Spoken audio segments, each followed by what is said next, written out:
Mas pinaigting ng General Santos City Police Office ang kahandaan ng kanilang mga tauhan sa pagtugon sa mga emergency kasunod ng matagumpay na pagtatapos ng 5 araw na Basic Life Support Training noong ika-28 ng Hulyo taong kasalukuyan sa Camp Fermin G. Lira Jr., Barangay Dadyangas West, General Santos City. Pinangunahan ni Officer in Charge Police Colonel Ariel B. Acala ang closing ceremony kasama ang mga opisyal ng Regional Medical and Dental Unit 12 at mga pulis na matagumpay na nagtapos sa pagsasanay. Sa kanyang mensahe, binigyang diin ni Police Colonel Acala ang kahalagahan ng pagkakaroon ng sapat na kaalaman at kasanayan sa pagbibigay ng agarang lunas upang mas maging handa ang mga pulis sa pagtugon sa mga medikal na emerhensiya at iba pang kritikal na insidente.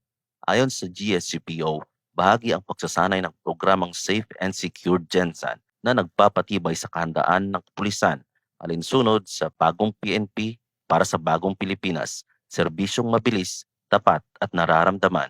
Mula dito sa Police Regional Office 12, ako ang inyong PNN correspondent, Police Corporal Jose Doliano III, alagad ng batas, tagataguyod ng Balitang Pulis.